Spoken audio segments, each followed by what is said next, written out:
What is going on, everybody? It's the Franz. We're back again for NXT review for November 28th, 2018. As we are now coming off the heels of NXT Takeover War Games, which of course was taped from San Jose, California, as they will be taping the next set of tapings tonight. What I've heard, I have not looked at anything or anything else. There were a couple debuts, a couple surprise return or two. And the next set of tapings look to be awesome. Vic Joseph and Nigel McGuinness called this show. There were no actual commentators at this show. These guys were probably at either Full Sail University or back in Titan Towers doing the voiceover commentary for this. We had Birch and Lorcan versus the Mighty in the very first match of this show. Birch and Lorcan win this match after a good back and forth between these two. Both teams attempted multiple finishers, double team finishers, each team thwarting that until I think it was Danny Birch who ended up rolling up one of the Mighty for the 1-2-3. After the match, the Mighty jumped Birch and Lorcan and beat them down. Birch gets taken out first. Lorcan tries to fight back, but the Mighty beat him down and sent him crashing into the steel ring post, leaving a chant, making a statement, and the crowd chants, "You still suck." Honestly, I think these two tag teams should be moved from here to the NXT UK division. We do only have two tag teams really in the NXT UK. You have the Coffee Brothers with Wolfgang and Mustache Mountain with. Well, you have two factions really if you want to think about it, with British Strong Style of Mustache Mountain and Pete Dunne, and of course Wolfgang and the Coffee Brothers, which I don't know what their name is yet. I am going to have a video up later this week with all the last 6 episodes of NXT UK done and everything. I did watch episode 6, but not episode 6, but episode 7. I had to watch 8, 9, 10, 11, and 12.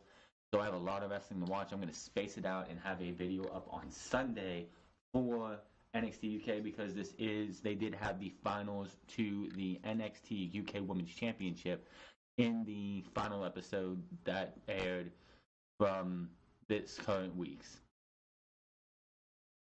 We go to the back and we talk to Kairi Sane, Dakota Kai, and Io Shirai about what happened at NXT Takeover War Games with the 4 Horsewomen, and Sane says, "I am not done with and they did question this, and I believe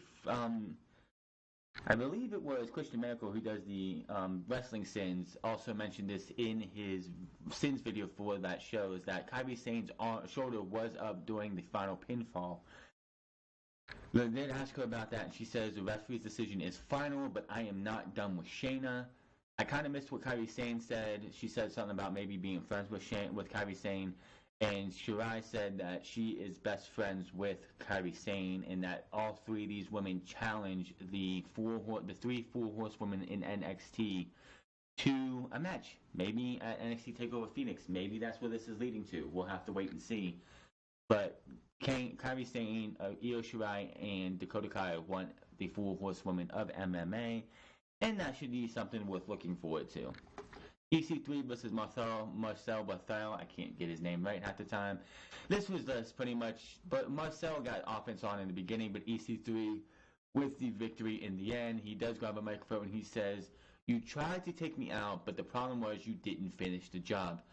Undisputed Era, this doesn't concern you. I'll let you lick your wounds from NXT TakeOver War Games. This concerns Bobby Fish. Bobby Fish, I'm going to come at you with in ways that you have never seen before. I'm coming for your head, to your knees, and everything in between because I am vindictive and because I am the top 1% of this industry. I am EC3. So I do expect in the next set of tapings, not the first episode, because they did not have any title card or anything that this match is going to happen next week. So I expect this to be in the second or third show where EC3 will take on Bobby Fish of the Undisputed Era. Who will be there to back him up, I'm not sure. They did also let us know that the War Raiders got extra banged up in the War Games match. They did not get specific on what those injuries were. If they are serious, we will let you know on Unscripted this weekend or any time after that. We do get a package for Donovan Dijak, or Dijovic is his name now. I think it's Damien Dijovic or something like that. I can't. They just put his last name after the hype package, so I expect him to be making his debut probably in the next set of tapings too. They just started hyping it, so I expect maybe the final week he'll make his debut in the final set of the tapings. Just would it make sense, because you would at least have 2 or 3 episodes of hypes for this guy. He did wrestle a couple times as Chris Dijak on NXT in losing efforts, so that was him as a jobber to the stars, and now they've got him repackaged as Dijovic, I think is the name, Dijovic, and he will be making his debut in the coming weeks. It didn't say next week or anything else. It just showed he talks for a bit about who he is and everything, and then you just see a picture of his face and then his name go across it. That was it.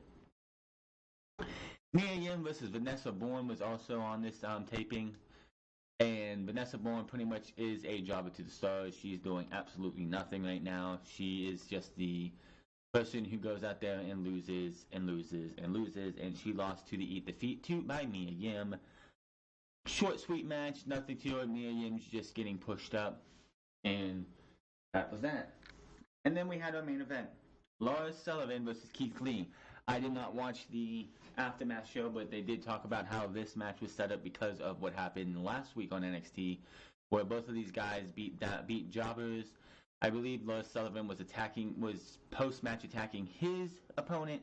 Keith Lee came out and they came to blows there, so William Regal set up this match for this. Of course, was taped. This match was taped before what happened at TakeOver War Games and the pre-show of TakeOver War Games. So Lars Sullivan and Keith Lee.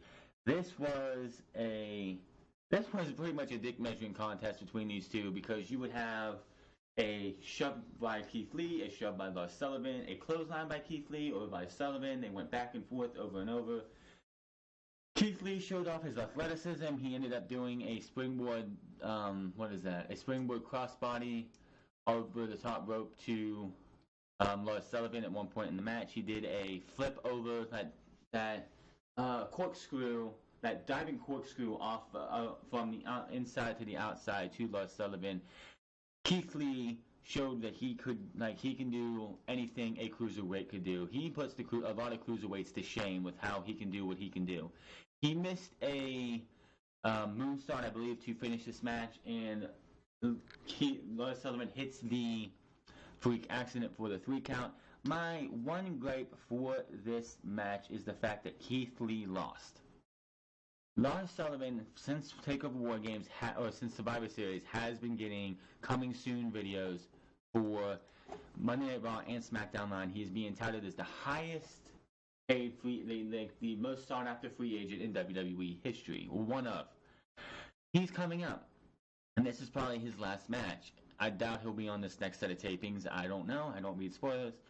But when Finn Balor came up, he lost his last match.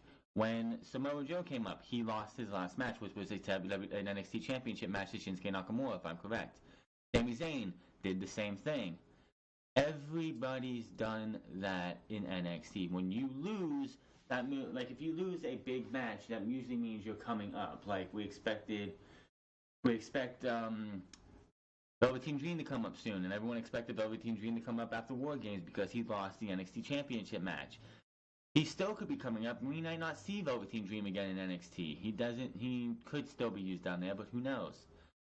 Why would Lars Sullivan not put somebody else over on the way out? It's just one of those traditional things you would see in a company of anything, like a developmental company or anything else. If you're on the way out, you lose putting somebody else over. Why did Keith Lee lose this match? Is Lars Sullivan done with NXT? Was this his last match, or are we going to see another match or two from Lars Sullivan before he makes his debut on the main roster? It made no sense to have Keith Lee lose this match. It was a great match, but the finish just makes me... I'm just sitting there scratching my head like, why did Keith Lee lose if this is probably going to be Lars Sullivan's last match? It made no sense to me. Now, I mean, they're doing the coming soon stuff. I highly doubt they'll have him this coming soon stuff go until after Phoenix. I would doubt that that's how long that would go. I most likely would see him coming up at TLC, maybe being the heavy for Daniel Bryan. I've heard people say that was a good idea, but it just made no sense that if this is Lars Sullivan's last match for NXT, why did he win? Keith Lee could have used the win. It could have helped boost him up and make him that, hey, that guy was the monster, that guy was the big guy before. Now it's my turn, and I'm here. But having Keith Lee lose this match just hurts him a little bit, hurts him a good bit. Now it's like, where does Keith Lee go from here? And we know Lars Sullivan's moving up, but why would you have Keith Lee it feels like they have plans for in the future? Why would you take him and have him lose? It just makes no sense to me. But that is your NXT review. I know it's a short, sweet one, but this one is definitely not something building towards anything outside of what we heard from Kairi Sane, Dakota Kai, and Io Shirai. I can't wait to see Io Shirai start competing in NXT. Maybe on the next set of tapings. She is in continuity in NXT now, so let's see what happens.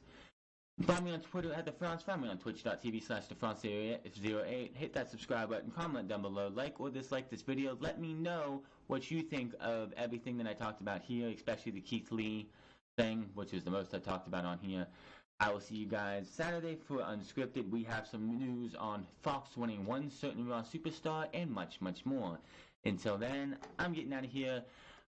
And I will see you guys Saturday for Unscripted and Sunday for NXT UK episodes 7 through 12. But until then, have a good one.